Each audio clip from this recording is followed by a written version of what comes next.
Dito na konti sa camera ko.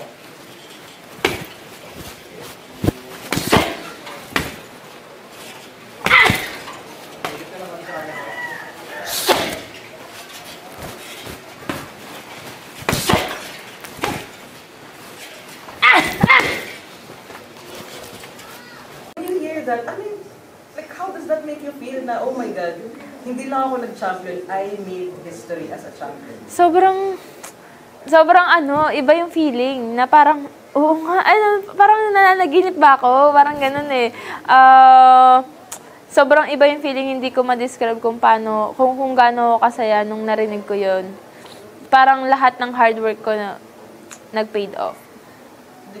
Of course, it is a big thing for you. Pero do you think it will also be a big thing for women's mixed martial arts sa Pilipinas?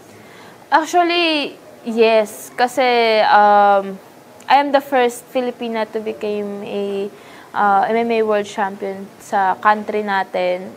Gusto ko na ma-inspire yung other women na mag-train in mixed martial arts. So hindi ka first and last? Yes, hopefully may mga female athletes na makita kung ano yung story na ginawa ko para makuha tong belt na to. Yung training, kasi marami tayong nag-champion na sa SEA Games, nag-gold medal sa SEA Games.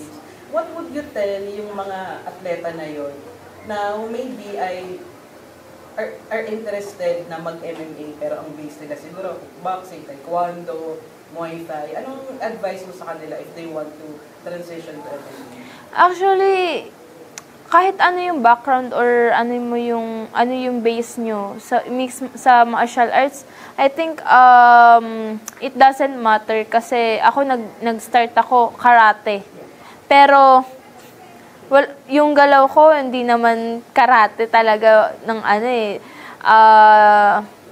I think sobrang dali mag-transition sa MMA kahit anong base ng martial arts pa yung ginagawa mo.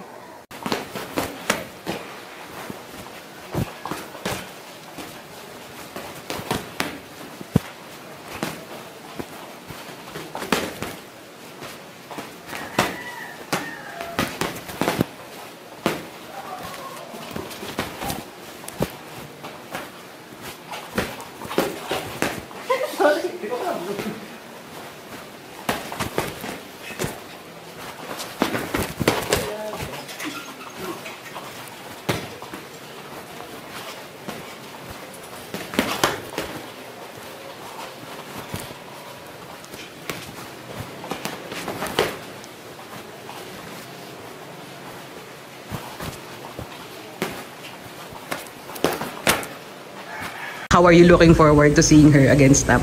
Ayun, based dun sa last year performance, masasabi ko na siya na talaga yung next in lane na deserve talaga dun sa face Tap. At the same time, kumbaga alam nila yung galaw ng isa't isa dahil nga magka-training partner sila dati sa Thailand.